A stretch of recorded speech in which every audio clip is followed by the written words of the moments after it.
Well, we know partially what we're getting. We know what's coming to a certain degree. Let's talk about it. Let's do a ship updates and actually talk about the ships that we have upcoming and the ships that we have just gotten, including the Mercury Star Runner. Now, I've spent a little bit more time in the MSR, and I do recognize a lot of the complaints that people have out there. There are certain complaints about only one point of entry and egress, which I agree with entirely. There are other complaints, other things that people have highlighted. I've highlighted some issues, some minor issues I had with the ship, but overall, do I think that this ship is a step in the right direction? Yes, I do. There's a lot of really great elements here. I think that there are some changes that do need to be made to this ship, but that is true of all ships. When you think about it, when you look at something old like the Caterpillar, you look at something even older than that, many of Star Citizen's fighters are probably going to get a pretty hefty revamp at some point in the future. The Gladius, because it's kind of like the figurehead of Squadron 42 right now, has gotten multiple iterations, multiple changes, both to the interior, the exterior, and that is an ongoing process. And so it's fair to expect that just about every ship in the Star Citizen lineup is going to end up receiving the same treatment. So it's important to voice these concerns. It's important to have these ships in the hands of a lot of players and not just, a select group, so that you can find all the little bugs, all the little inconsistencies. It's a little bit of a different thing when you're saying, oh, we only wanted to get feedback from a certain group of people. No, you want to get feedback from as many people out there. You want as many people out kicking the tires. Yeah, someone's going to say, I don't like the color scheme. I would have preferred if it was in pink or blue. You're going to get some of that feedback, but you're going to get a lot of usable feedback. And, that's the thing about, game design. I realize how game designers can sometimes get very, very frustrated because they basically have what I would call the dungeon master mentality, which is, for those of you who play or have played D&D, you'll understand what I'm about to say. Is it's just like a dungeon master goes to a lot of work to kind of create this campaign, and then their friends go to a lot of work to try and tear it down and poke out all the inconsistencies and holes and figure out all the ways that they didn't intend for it to work. That's kind of the adversarial but symbiotic relationship that game players and game developers have. It's the same as, a dungeon master and the party. On to the Nomad. Now, I originally figured that what we were going to get was going to be something of a medium base builder ship, but then when I saw the prices that were kind of rumored out there about a week ago, I realized it wasn't going to be that thing. And this is what we got, another starter ship. Now, you might think, oh, okay, this is kind of disappointing, yet another ship at the small end of the scale.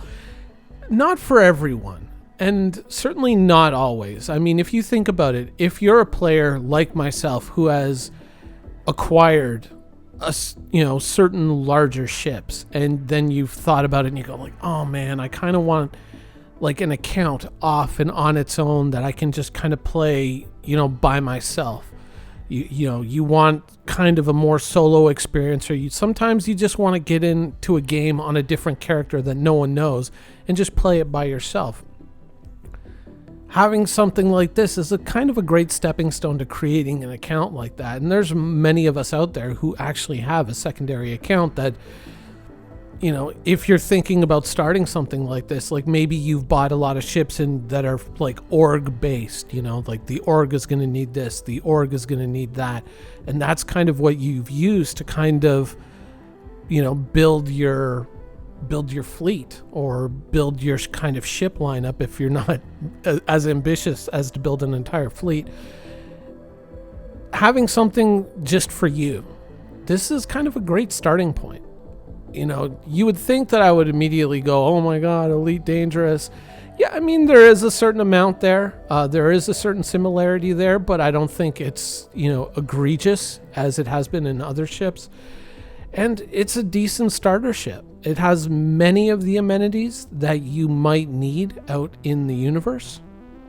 Now, you might think that the cargo bay or the cargo pad, the exterior cargo pad would be something that I would immediately dive on and be like, what were they thinking? I mean, obviously, there's also a bit of a tongue-in-cheek reference here to Elon Musk's space age truck with the unbreakable windows. I think we all kind of picked up on that. Wink, wink, nudge, nudge. Maybe you think that this would be something that I would immediately go at and I would say, like, what were they thinking with this? You have to remember that ships like the Aurora, way, way back in the day, they had these external cargo pods that you could attach to them to add cargo capacity. Now that, as far as I've ever understood, has never actually materialized in the game as of yet. But that is still something that is going to be there. And of course, things like the Starfarer and things like the Hull D and the Hull C are going to have special cargo containers that are mounted outside of the ship. So it's not unprecedented for something like this to exist in the Star Citizen universe. So, I mean, I agree, it does kind of look a little vulnerable, especially just hanging off the back like that, but it's not unprecedented, and it's not unexpected. So it's not really something that I feel strongly about either way. It's something in general that I wasn't always a fan of in Star Citizen, but it does have precedence in the universe, so I don't think it's really going to end up being that big of a deal. And it would be kind of funny if you could just walk up and just tractor beam people's cargo right off of there just by EMPing their ship to deactivate the mag lock of the cargo bay, and then just go yoink, mine. Now, of course, we get images like this with many of the new ships. I'm not sure what the exact, industry terminology for this would be, but it's like the sizzle shot or something like that. Combat capability, probably not. Probably not all that great in terms of combat. It's a decent jumping off point to kind of start an adventure, especially if you already have an account and you maybe want to have an account off to yourself. But I mean, if you're looking for something like this, then I would probably, if you're looking for a combat ship, I would probably start off, if you're going to stay small, if you're going to go in the fighter department, I would probably just take this and then CCU it into a Gladius or a Hawk, potentially, something like that. If you're still dead set on something on the small end of the scale. If you're not, Cutlass are better. Really. Cutlass are better. Now, last and certainly not least, well, it ain't called the Odin, but I like it. I dig this. I seriously dig this. Now, there's a number of reasons why I dig this. If you look at what it's doing in this image, it's splitting a hammerhead in half, but it is clearly no bigger than a hammerhead. It's roughly about the same size, which means that this is something Carrack-like in terms of size, in my estimation, and combat-oriented. So right away, you are ticking so many boxes in my head. With a ship this big, I figure it's probably going to have more than one point of entry or egress in and out of the ship.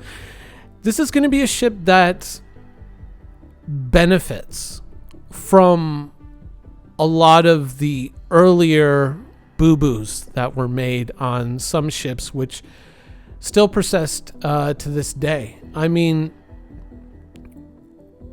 I look at this and this kind of solves a lot of the original kind of gripes that I had with the Polaris.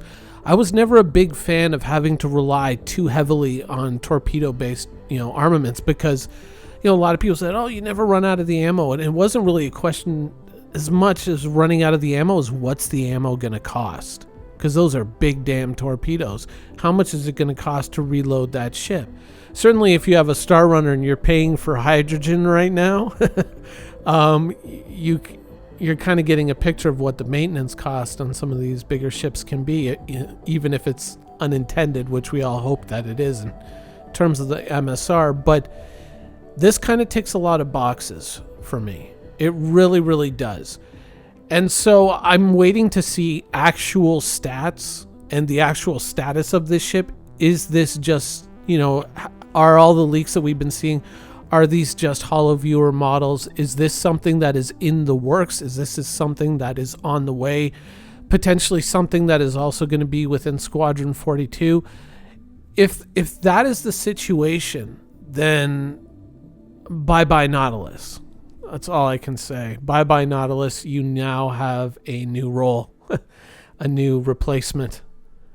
But, I mean, for me, it would somewhat dampen my enthusiasm if I were to find out that, this is just another ship that's being thrown into the pile and is going to be, we're going to inherit the same problem that the Polaris owners have, or the Nautilus owners have, or any other ships out there that people have been waiting on for ages. It's one thing to have a ship and to say there's a real potential here, this is really cool, awesome, great, but for a ship to kind of realize that potential, to actually come into the game and actually live up to that potential is a whole other thing, because there are many of us out there who still have one or two ships that we're still kind of clinging on to and hoping and praying that at some point CIG just kind of throws it into the production pipeline and gets it done. Now, I think that there's a hidden message or a hidden metaphor in this image here. Of course, it's like smashing the hammerhead in half and people will just go like, oh, cool, it does combat, yay. Of course it does. But I think that, it's also kind of, a ship coming in after the hammerhead is going to benefit from all the lessons learned in creating the hammerhead. You have to remember that as CIG kind of iterates on ships and, learns from each ship being put into production, these later ships that come out, this is something that I think we talked about in the MSR video, which is that these ships are all going to benefit from those hard lessons. When you own a ship and you look at it and you go, just as we were talking about with the MSR recently, there's a lot of things that need to be fixed. The later ships that come out, the later ships that CIG does put into production, generally benefit very strongly from the lessons learned in the earlier ships. And I kind of, in a private conversation, I kind of used this analogy because I was talking to a fellow WoW player. I said, if you look at a class and how it plays in Classic versus how it plays in retail, it's night and day. You can't take that class from Classic and put it into the retail modern version of the game and expect to be able to do anything with it. They're just kind of built around different ideas of what the world was going to be and how the world was going to work. And I think that we're getting a similar relationship with the very early ships that made it into Star Citizen, which is many of those designs are just completely impractical and they're filled with a lot of lofty ideas that really didn't pan out. Whereas the later ships that have been coming out are much more better prepared for the player to enhance the player's experience, and they come with a lot of amenities and a lot of things that a lot of these early ships just simply didn't have, because the game that they were designing almost 10 years ago now is simply not the game that is materializing now, and there's a different reality. And so there is a benefit to, I have to admit it, there is a benefit to getting in late on some of these bigger ships. Even though the wait sucks, in the end, you're probably going to get a much better ship. Exact pricing as of the time that I'm recording this video, I don't know. Exact armaments, I'm not sure, but I can tell you there's two pretty damn big cannons on it. Apart from that, we will wait to find out over the next week. I hope you guys enjoyed the show, and thanks for watching.